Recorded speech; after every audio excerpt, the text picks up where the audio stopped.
성령이 비둘기같이 내려오신 이 규절을 가지고 한번 공부하는 시간을 가져보려고 합니다.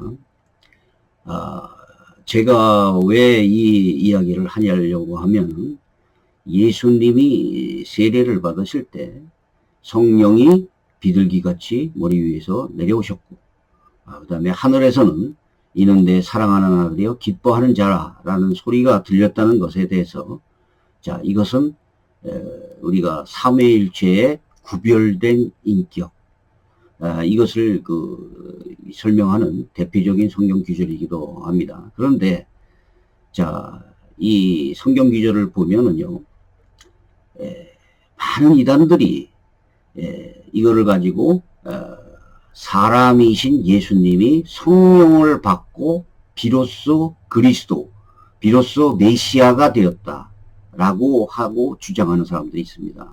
또 어떤 사람들은 하나님의 아들이 되었다라고 해석하는 이단들도 있습니다. 이것은 아주 잘못된 해석이죠. 왜 그러냐면 예수님은 태초에 계셨던 성자 하나님이십니다. 성부 하나님과 함께 계셨던 성자 하나님입니다. 자, 이것을 마치 예수라고 하는 사람에게 하나님의 영이 들어와서 예수님이 바로 그리스도가 되었다, 이렇게 해석하는 사람들이 있다는 것이죠. 그래서 성경은 예수님이 성령으로 잉태하신 분이라고 기록하고 있습니다. 태초부터 존재하셨던 성자 하나님이 사람으로 오신 것이다, 이렇게 설명하셔야 돼요. 이 성육신이라는 단어는 사람으로 오신 것이지 마치 예수님의 영만 하나님이다 라고 해서 성부 하나님의 영이 예수님의 육체 안으로 들어오셨다, 이렇게 설명하면 안 되는 겁니다. 자, 마태복음은 이렇게 나와 있어요. 예수께서 세례를 받으시고 물 위에 올라오실새 하늘이 열리고 하나님의 성령이 비둘기같이 내려 자기 위에 임하심을 보시더니, 이렇게 돼 있죠. 그래서 하늘로부터 소리가 있어서 말씀하시되 이는 내 사랑하는 아들이요 내 기뻐하는 자라 하시니라. 자, 마가복음, 여기 마가복음도 뭐 거의 비슷합니다. 곧 물에서 올라오실새 하늘이 갈라짐과 성령이 비둘기같이 자기에게 내려오심을 보시더니 하늘로부터 소리가 나서 나기를 너는 내 사랑하는 아들이야 내가 너를 기뻐하노라 하시니라, 이렇게 나오고, 누가복음도 자, 예수님이 세례를 받으실 때 하늘이 열리고 성령이 비둘기 같은 형체로 그의 위에 강림하시더니, 이렇게 돼 있죠. 자, 요한복음에도 이게 나와요. 요한이 증언하여 이르되 내가 보매 성령이 비둘기같이 하늘로부터 내려와서 그의 위에 머물렀더라, 이제 이렇게 나옵니다. 자, 이 성경을 자세히 한번 비교를 해보시면 이렇게 돼 있어요. 요한복음에 의하면 성령이 예수님 안으로 들어온 것이 아니라 비둘기와 같이 그의 위에 머물렀다라고 얘기합니다. 네, 머물렀더라. 자, 요한복음 1장 32절 성령이 비둘기같이 하늘로부터 내려와서 그의 위에 머물렀더라라고 얘기하죠. 누가복음과 마가복음에도 성령이 위에서 내려오셨다라고 표현합니다. 마태복음은 자기 위에 임하셨다, 마가복음은 자기 위에 내려오셨다, 누가복음은 그 위에 강림하시더니 요한복음은 그의 위에 머물렀더라, 이렇게 표현되어 있죠. 그런데 많은 사람들이 이 장면에 대해서 예수님이 처음으로 성령을 받음으로 그리스도가 되었다고 주장하는 것입니다. 예수님이 전에는 그리스도가 아니었는데 성령이 들어와서 그리스도가 된 것 같이, 무슨 뜻일까요? 이단교의 교주에게도 예수님의 영이 들어와서 그리스도 메시아가 되었다는 것을 말하기 위함입니다. 결국은 자기를 신격화시키려는 목적이 있는 것이죠. 자, 마틴 루터는 예수님이 세례를 받는 이 장면에 대해서 선지자와 대제사장과 왕으로서의 공식적인 취임식이라고 해석하였습니다. 삼일체 하나님이 모두 등장하죠. 하늘이 열렸다는 표현도 나옵니다. 그리고 이 사건 이후로 예수 그리스도의 공생애가 시작되어집니다. 그래서 하늘이 열린다는 표현은 일반적인 성경으로 볼 때 하나님의 새로운 계시를 뜻하는 것으로 봅니다.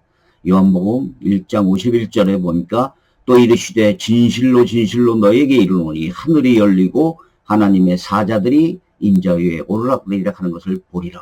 이런 것들이 나오죠. 자, 하늘이 열린다. 요한계시록 11장 19절 이에 하늘에 있는 하나님의 성전이 열리니 계시록 19장 11절 내가 하늘이 열리는 것을 보니 이렇게 성경들이 말하고 있습니다. 또 예스겔서에서도 자, 하늘이 열리며 사도행전 7장 56절 하늘이 열리고 인자가 하나님 우편에 서신 것을 보노라.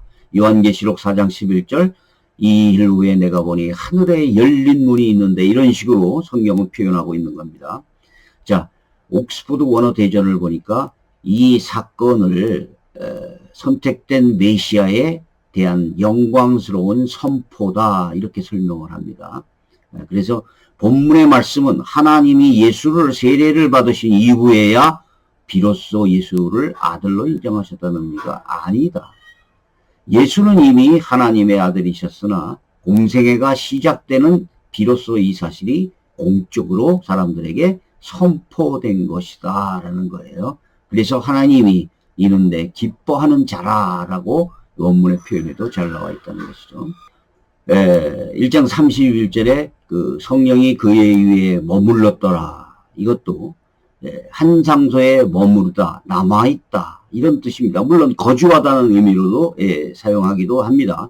그런데 이 거주하다는 의미로 쓰인 것은 성령이 예수 위에 잠시 내려온 것이 아니라 계속 머물러 있음을 나타냅니다. 요한의 이러한 그 기름 부음은 하나님께서 어떤 사람을 제사장이나 왕 선지자로 임명할 때 행했던 그런 의식이죠. 기름 부음이라고 합니다. 본절의 사건을 이러한 관점에서 봐야 된다는 거예요. 그래서 그분의 기름 부음이 가지는 의미는 아버지께로부터의 권한의 위임의 자격에 부여라고 볼 수 있다는 것이죠. 예수님은 하나님의 본체예요. 그래 사람들처럼 이러한 절차가 꼭 필요한 것은 아니지만 이는 하나님께서 자기의 보내신 자다라는 것을 확증을 사람들에게 주어서 확실히 믿게 하려고 취하신 자비로운 조치다. 이게 WHBC 주석은 이렇게 얘기합니다. 자, 물론 제가 전번에도 수차례 말씀드렸는데 주석을 제가 인용하는 것은 저의 주장이 일반적이고 보편적이다라는 것을 말하기 위함이지 주석은 100% 옳다라는 것을 얘기하려고 하는 것은 아닙니다. 자, 여기에 그 조성만 교수가 그 성육신에 대해서 말씀이 육신이 되다 이건데요. 자, 이것을 잘 설명하고 있는데 하나님이 사람의 육신을 입었다고 말하면 안 된다는 거예요. 자, 이게 아주 중요합니다. 그래서 마치 성부 하나님의 영이 육신을 입고 왔다. 이렇게 하면 양태론이 되기도 하고 기독론에서도 아폴로네리우스의 그 기독론이 된다는 거예요. 자, 그래서 우리는 뭐라고 얘기하냐면 육체를 취하시고 혹은 가지시고 사람이 되셔서 이렇게 얘기하는 거예요. 그리고 하나님의 영이라고 하는 것이 성부 하나님의 영이 들어온 게 아니라 성자 하나님이 육신을 취하시고 오셨다. 이렇게 설명하는 것이 성육신의 올바른 정의라는 것이죠. 자, 이 성육신에 대해서 하나님의 영이 예수님의 육체에 들어와서 하나님의 아들이 되었다. 자, 예수님이 태초부터 선지하신 하나님이셨으며 성육신에 대해서는 하나님이 사람의 껍데기를 쓰고 왔다. 육체 안으로 오셨다. 사람으로 이렇게 얘기하면 안 된다는 거예요. 그래서 사람으로 오셨다라고 되셨다라고 하는 것이 정확한 표현이라는 거예요. 자, 요거를 제가 한번 정리해 볼게요. 예수라는 인간에게 하나님의 영이 들어와서 신성을 갖게 되고 그리스도가 되었다. 잘못된 것입니다. 영이신 하나님이 인간의 껍질인 육체를 쓰고 오셨다. 이것도 잘못된 거예요. 우리의 영만 하나님이고 육체는 사람이라는 인성과 신성의 분리도 잘못된 것입니다. 자, 이렇게 주장하는 사람들이 많아요. 우리 몸에 성령이 내주하면 누구든지 성육식한 그리스도와 같다. 그래서 이거를 소위 지방교회라는 데서 간맨이라고 부르죠. 그래서 예수님이 간맨의 첫 쌍풀이였고 우리도 그리스도가 될 수 있다라고 주장하는 겁니다. 이런 주장을 하는 사람들이 많아요. 그래서 예수님의 영만 하나님이다. 육체는 사람이다. 이것은 또 다락방에서 이렇게 가르칩니다. 그래서 뭐 영이신 하나님이 인간의 껍질인 육체를 쓰고 오셨다. 이게 아폴로네리우스라는 기독론이에요. 자, 이런 주장을 하면 안 된다는 겁니다. 자, 여러분 잘 아시는 손기철 장로라는 분 있죠.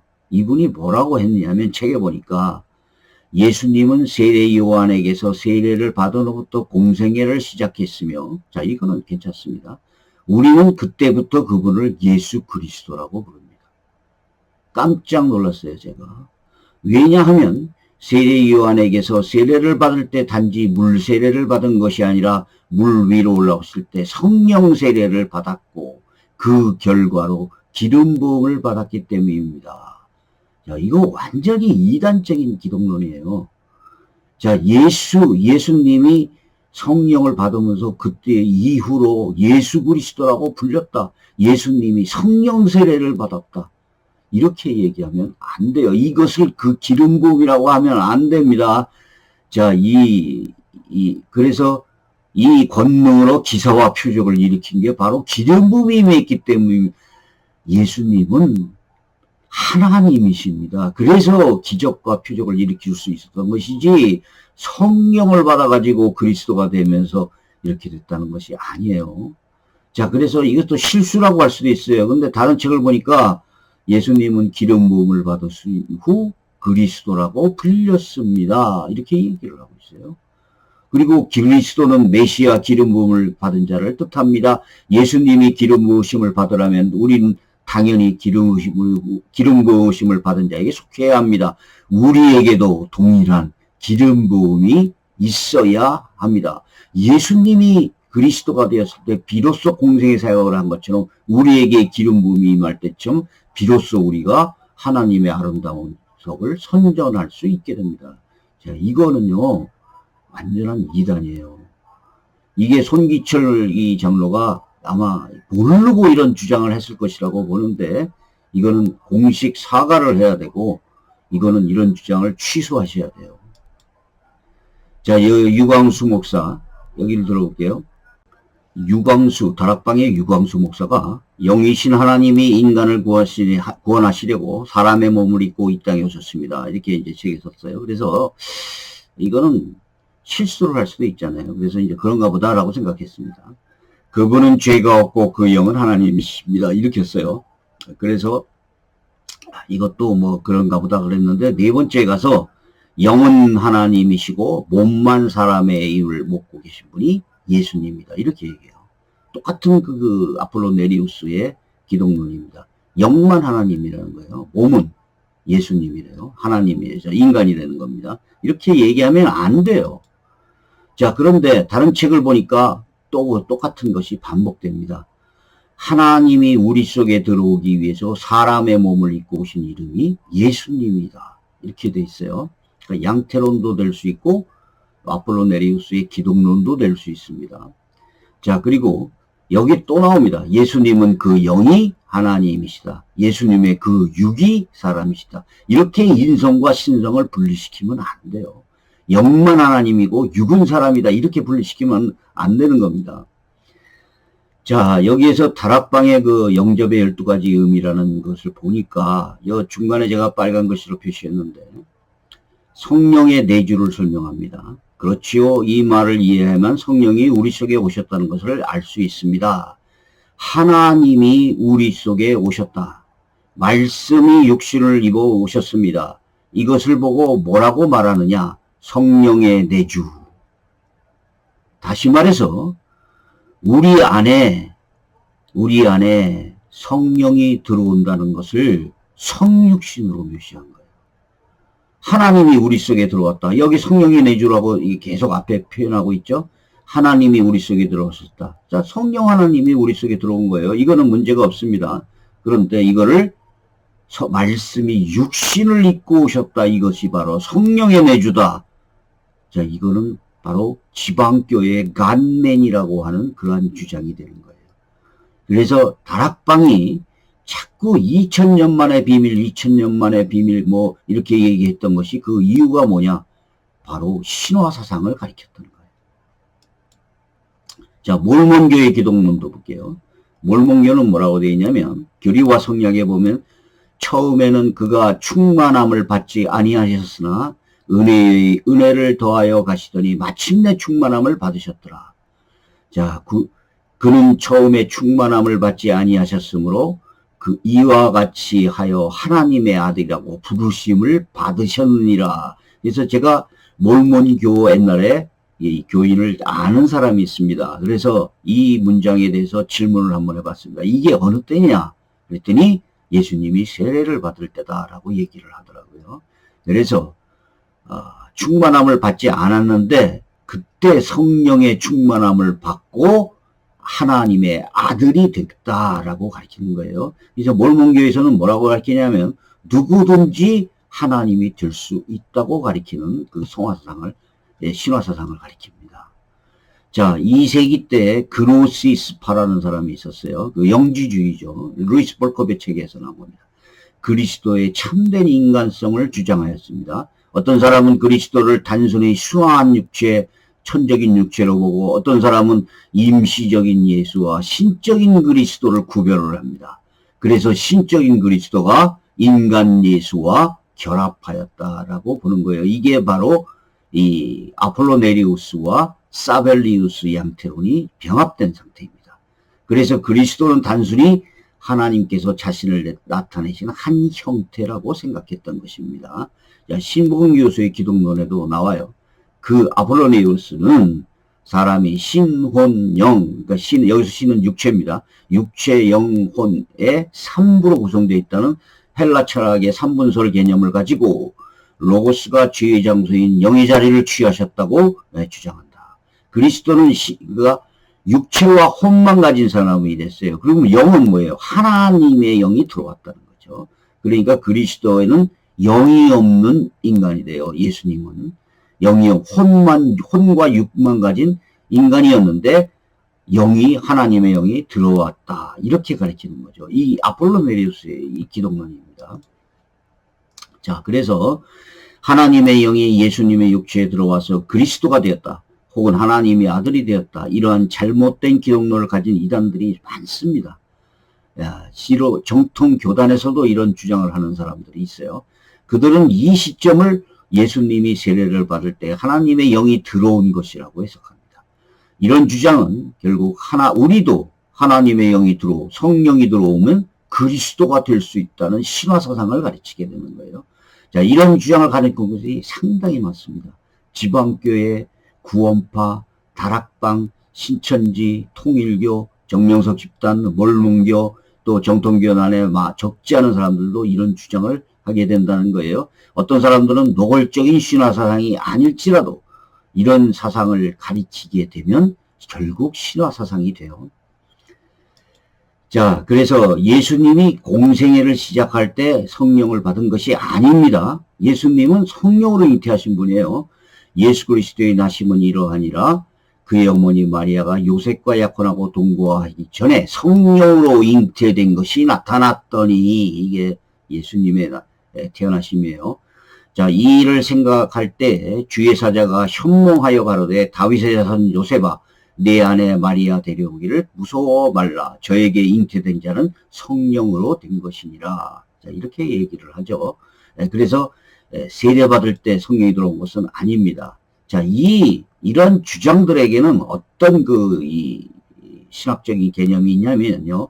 그리스도, 이것은 헬라어예요. 메시아, 이건 히브리어죠. 그 의미가 같습니다. 기름 부음을 받았다는 뜻이에요. 이것을 오해한 거예요. 우리도 기름 부음을 받으면 그리스도가 될 수 있다라고 주장하는 이단들이 생겨난 것입니다. 자, 그렇다면 성령이 머리 위에 비둘기처럼 내려왔다는 뜻이 무엇일까? 아까도 얘기했지만 하나의 공생애의 사역을 시작하는 하나의 위임식, 취임식이었다. 하나의 공적인 선포였다라고 그렇게 제가 설명을 드렸죠.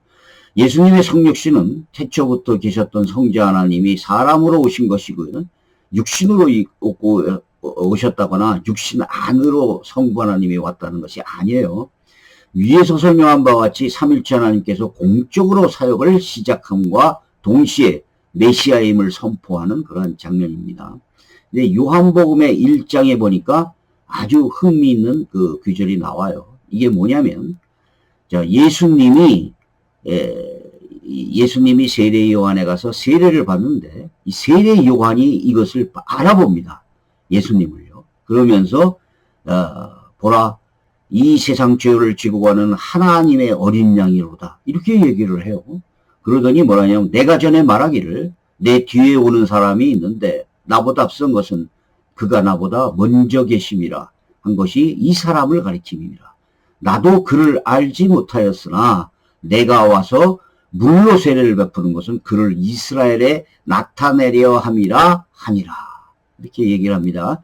자, 요한이 증언하여 이르되 내가 보매 성령이 비둘기같이 하늘에 내려와서 그의 위에 머물렀더라.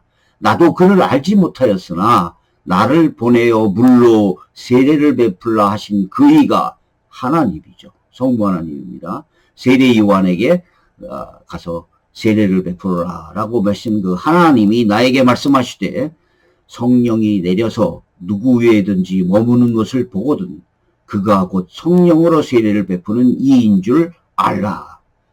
그래서 이 세례 요한이 내가 보고 그가 하나님의 아들이심을 증언하였노라 하니라. 자, 이게 바로 이 하나님의 아들이심을 선포하는 공적 위임식이었다는 겁니다. 자, 세례 요한은 성령이 예수님이 위로 임하는 것이 어떤 힘인지를 알고 있었던 것입니다. 다시 말하여 성령이 예수님 머리 위에 비둘기같이 임하였다는 것은 예수님이 처음으로 성령을 받은 것이 아니고 그분이 바로 하나님의 아들이고 메시아라는 것을 그리고 성령으로 세례를 베푸시는 것을 하나님께서 공적으로 알려준 것이라고 말하는 것입니다. 자, 마태복음 3장 11절도 얘기해요. 나는 너희로 회개하기 위하여 물로 세례를 베풀거니와 내 뒤에 오시는 이는 나보다 능력이 많으시니 그는 나는 그의 신을 들기도 감당하지 못하겠노라. 그는 성령과 불로 너에게 세례를 베푸실 것이요 라고 얘기를 하죠. 자, 하나님의 영이 강림한다는 구약의 예언이 있습니다. 자, 이것이 성취된 것이죠. 이사야 11장 1절 2절 이새의 줄기에서 한 싹이 나며 그 뿌리에서 한 가지가 나서 결실할 것이요 그 위에 여호와의 영 곧 지혜와 총명의 영이요 모략과 재능의 영이요 지식을 여호와를 경외하는 영이 강림하시리니 라고 예언돼 있어요. 그러니까 예수 그리스도의 하나님의 영이 강림할 것이라는 것은 이미 구약 때 예언한 것입니다. 이사야 60장에서도 나옵니다. 일어나라 빛을 발하라 이는 내 빛이 이르렀고 여호와의 영광이 내 위에 임하였습니다. 보라 어둠이 땅을 덮을 것이요 캄캄함이 만인을 가리려니와 오직 여호와께서 내 위에 임할 것이며 그의 영광이 내 위에 나타날 것이니 이렇게 얘기를 합니다. 자, 정리를 하겠습니다. 예수 그리스도의 세례 장면은 예수님이 성령을 받는 것이 아니에요. 예수님은 성령으로 잉태하신 분입니다. 두 번째, 예수님은 태초로부터 선지하신 성자 하나님으로서 이 땅에 하나님의 아들로 그리스도로 오셨어요. 육체를 쓰고 오신 것이 아닙니다. 사람으로 되셔서 사람으로 오신 것입니다. 예수 그리스도의 인성과 신성을 육체와 영 이렇게 분리시키면 안 된다는 거예요. 세 번째, 예수님이 세례를 받으시는 장면은 바로 하늘이 열리고 성부, 성자, 성령이 동시에 참여하는 메시아로서의 공적인 위임식의 장면입니다. 네 번째, 세례 요한은 성령이 머리 위에 비둘기처럼 임하는 것을 보고 그가 바로 성령 세례를 주실 분이고 하나님의 아들이라는 것을 알았다고 증언하죠. 자, 많은 이단들이 잘못 해석하는 이러한 그 양태론, 아폴로네리우스의 기독론, 그리고 이 신화사상 이런 것에 미혹돼서는 절대로 안 될 것입니다.